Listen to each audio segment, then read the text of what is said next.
जो मुस्कुरा रहा है उसे दर्द ने पाला होगा, जो चल रहा है उसके पाँव में छाला होगा। बिना संघर्ष के इंसान चमक नहीं सकता, जो जलेगा उसी दिए में उजाला होगा। संघर्ष क्यों बचे संघर्ष से? संघर्ष ही तो जीवन की आत्मा है। जितना कठिन संघर्ष होगा उतनी ही शानदार जीत होगी। एक बार एक किसान भगवान से बहुत ही नाराज हो गया। किसान बहुत मेहनती था, बहुत मेहनत से वह खेतों में अनाज उगाता, उसकी देखभाल करता, पर अक्सर उसकी फसल खराब हो जाती।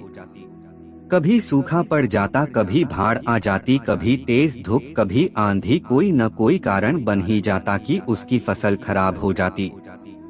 एक दिन वह किसान गुस्से में आसमान की ओर देखकर भगवान से कहा, हे ईश्वर, आपको लोग सर्वज्ञता मानते हैं कि आप सब जानते हैं, कहते हैं कि आपके इच्छा के बिना एक भी पत्ता नहीं हिलता, पर मुझे तो लगता है कि आप छोटी सी छोटी बात भी नहीं जानते।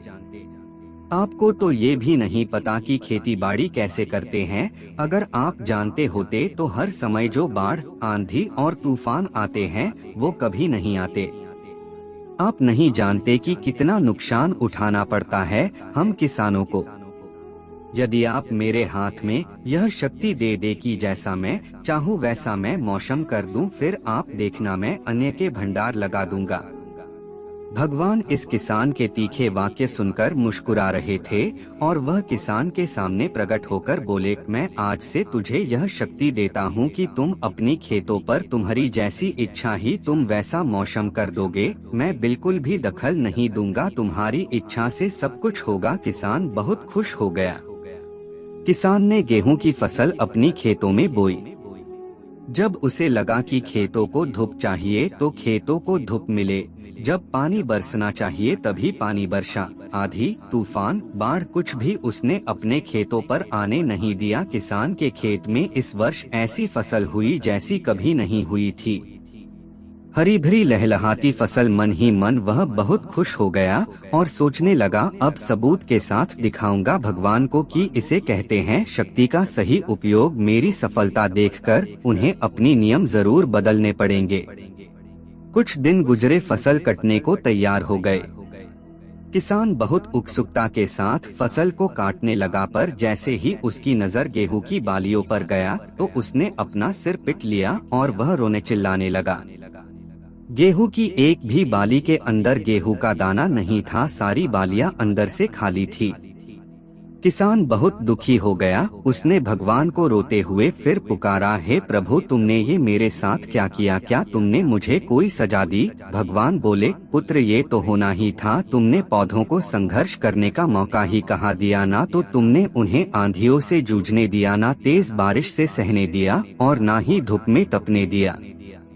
एक भी चुनौती का सामना तुमने उन्हें नहीं करने दिया, इसीलिए सारे पौधे अंदर से खोखले रह गए।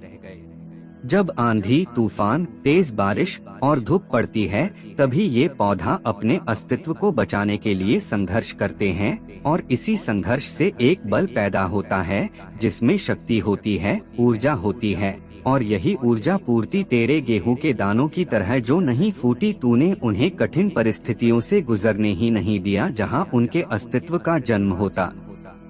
सारे बालियां इसीलिए खाली है, इसमें एक भी गेहूं का दाना इसलिए नहीं है क्योंकि तुमने अपने पौधों को संघर्ष कराया ही नहीं।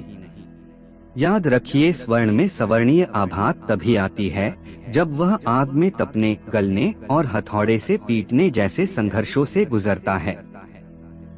कोयले का टुकड़ा हीरा तभी बनता है जब वह उच्च दाब और उच्च ताप की मुश्किल परिस्थितियों से गुजरता है। इसी तरह यदि हमारी जिंदगी में कोई संघर्ष ही ना हो, कोई चुनौती ही ना हो, तो हम भी गेहूं की बालियों की तरह खोखले रह जाएंगे, कोई अस्तित्व नहीं होगा हमारा।